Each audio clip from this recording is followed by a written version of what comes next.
en un temps qui fut, qui est maintenant à jamais disparu, et bientôt sera de retour. Les jours de ciel blanc, les jours de neige blanche se succèdent. Et les petits points noirs qu'on aperçoit au loin sont des êtres humains, des ours ou des chiens. Ici, rien ne pousse pour rien. Le vent souffle avec une telle violence que les gens ont fini par mettre exprès de biller leurs parkas, leurs mameleks, leurs bottes. Ici, les paroles gèlent en l'air et l'on doit casser des phrases entières à la sortie des lèvres de celui qui parle et les faire fondre auprès du feu pour savoir ce qu'il a dit. Ici, les gens vivent dans l'abondante chevelure de grand-mère Anuluc, la vieille sorcière qui est la terre en personne. Et c'est là, sur ce sol, que vivait un homme. Un homme si seul qu'au fil des ans, les larmes avaient creusé 2 abîmes sur ses joues. Il essayait de sourire, d'être heureux. Il chassait, posait des pièges, et son sommeil était bon. Mais il éprouvait le besoin d'une compagnie humaine. Parfois, quand un phoque approchait de son kayak, il se rappelait ces histoires qui disaient qu'autrefois, les phoques étaient des êtres humains et que leurs yeux, seul souvenir de cette époque, étaient encore capables de reproduire ces regards-là, ces regards sauvages, sages et aimants. Alors il lui arrivait de ressentir sa solitude de façon si poignante que les larmes ruisselaient au long des crevasses de son visage. Un soir, il chassa après la tombée de la nuit, mais il était toujours bredouille. La lune montait dans le ciel et illuminait la banquise lorsqu'il arriva en vue d'un rocher qui se dressait sur la mer. Son œil exercé put y distinguer un mouvement des plus gracieux. Il s'approcha doucement en pagayant, et là, sur ce majestueux rocher, dansait un groupe de femmes, nues, comme au jour de leur naissance.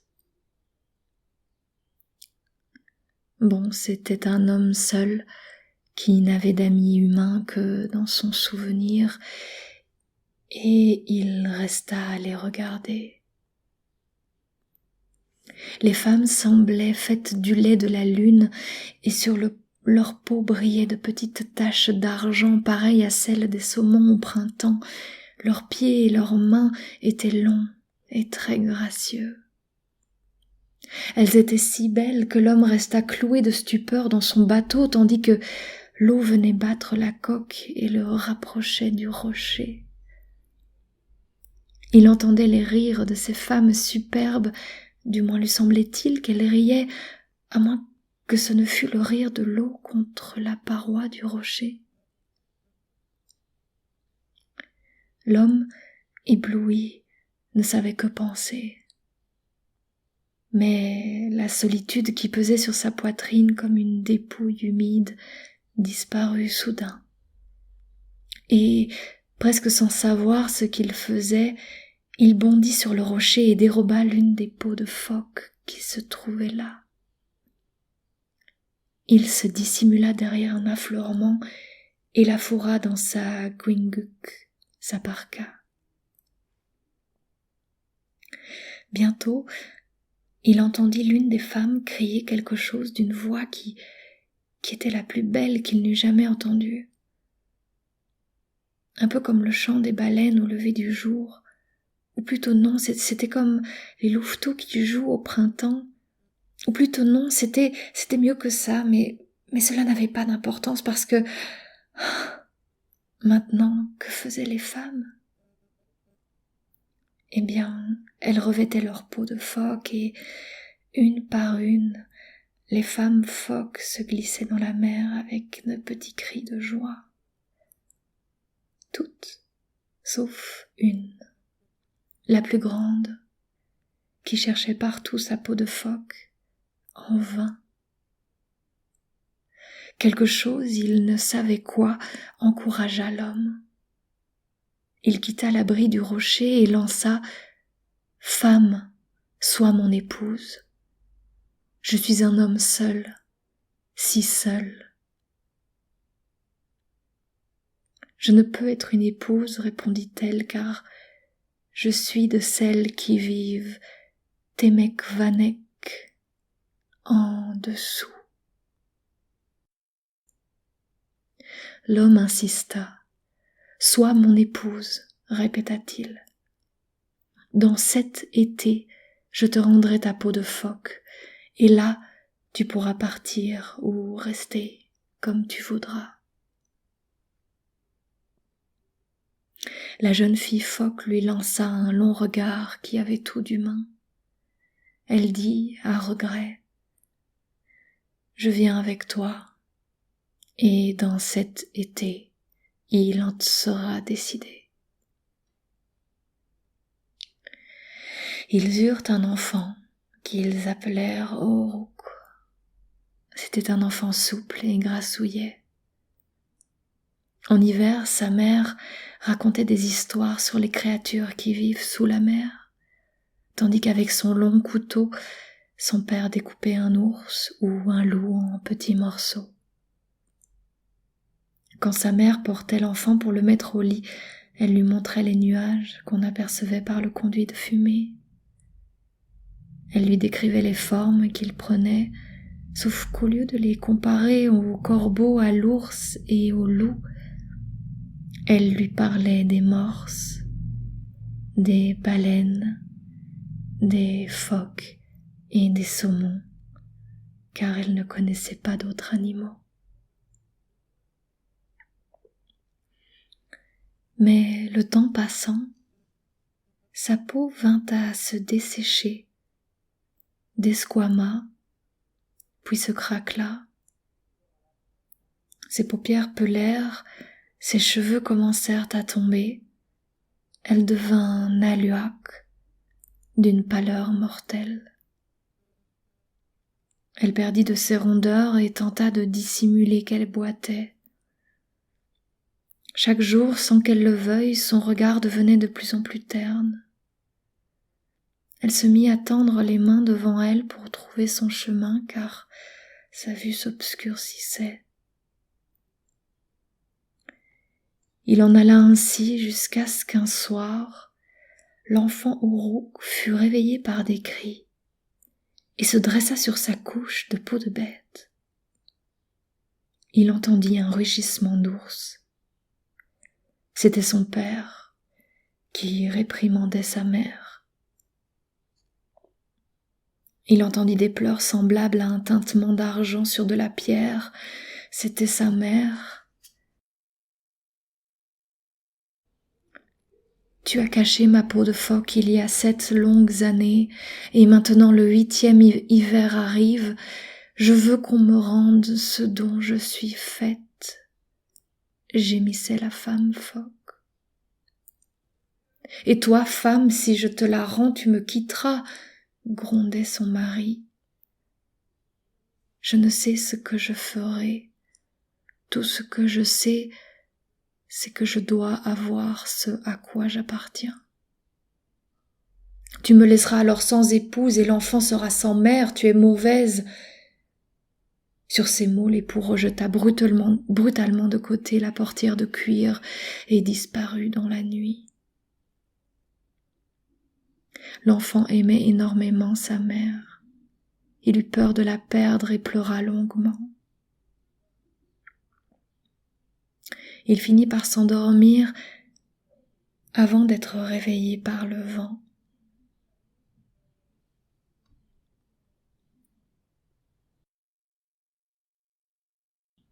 Un vent étrange qui semblait l'appeler. Uruk,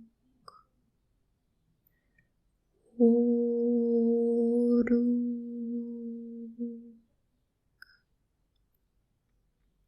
Il Il quitta son lit si vite qu'il mit sa parka à l'envers et enfila à moitié ses muclucs. Il entendait toujours son nom. Il se précipita comme un fou dans la nuit semée d'étoiles.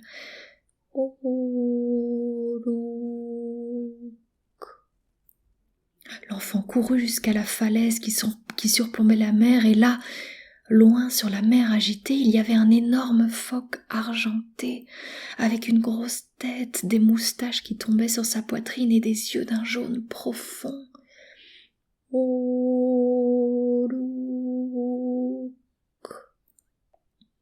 L'enfant dégringola la falaise et buta tout en bas sur une pierre, non, sur un ballot qui avait roulé d'une faille dans le rocher. Les cheveux du petit garçon fouettaient son visage comme des milliers de lanières de glace.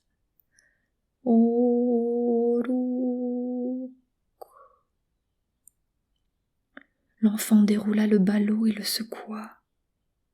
C'était la peau de phoque de sa mère.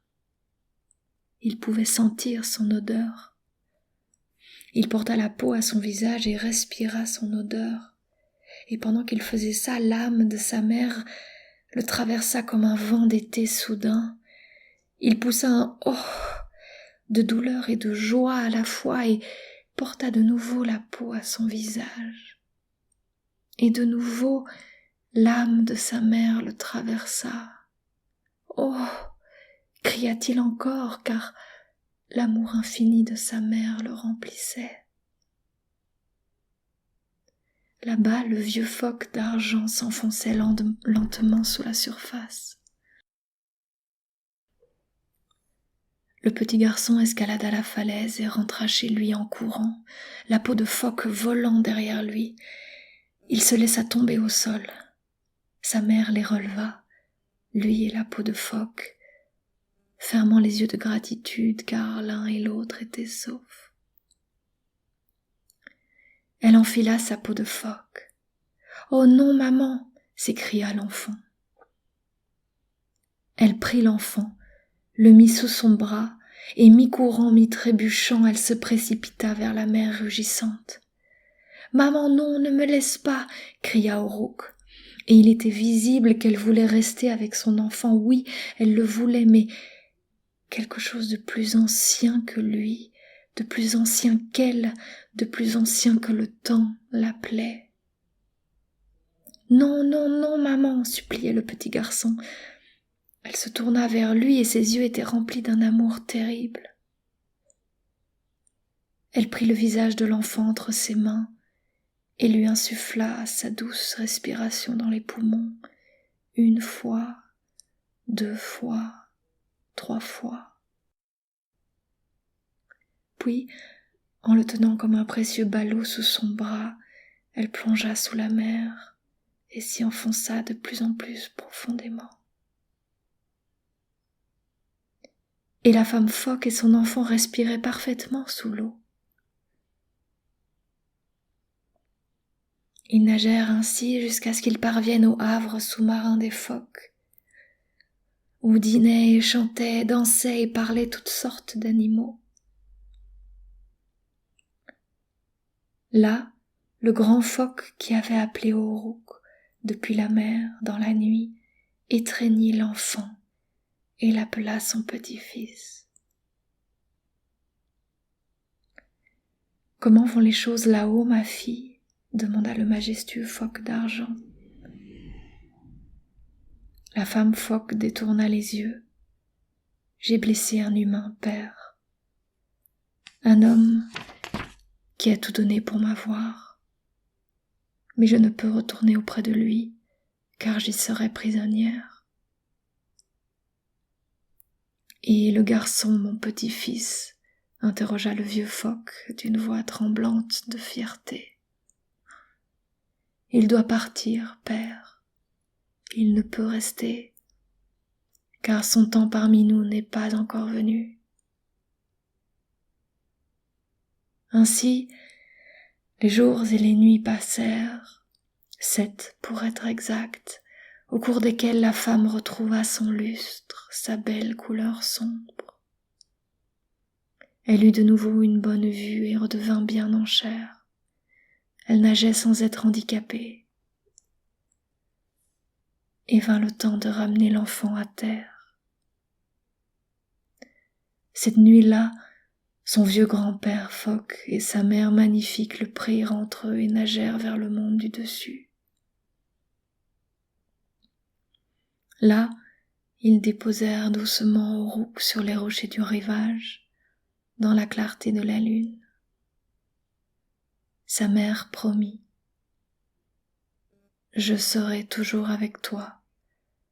Il te suffira de toucher ce que j'ai touché, le petit bois pour allumer le feu, mon ulu, mon couteau, mes sculptures de phoque et d'otaries en pierre, et je soufflerai dans tes poumons un vent pour que tu chantes tes chants. »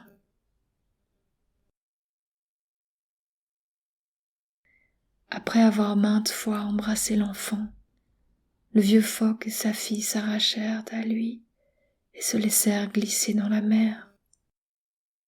Puis, après un dernier regard, ils plongèrent sous la surface. Et parce que son temps n'était pas encore venu, Aurouk resta.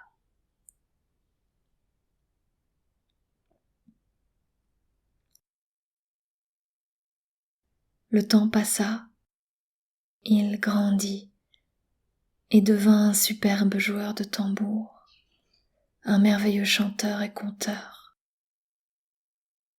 On racontait qu'il en était ainsi parce qu'enfant, il avait été emmené dans la mer par les grands esprits des phoques et qu'il avait survécu. Maintenant, on peut encore le voir dans les brumes grises du matin. Après avoir attaché son kayak, il s'agenouille sur un certain rocher sur la mer et semble parler à un certain phoque, une femelle, qui vient souvent près du rivage. Beaucoup ont essayé de s'en emparer, mais ils n'ont jamais réussi. On la connaît sur le nom de Tamkinkak, la brillante, la sacrée.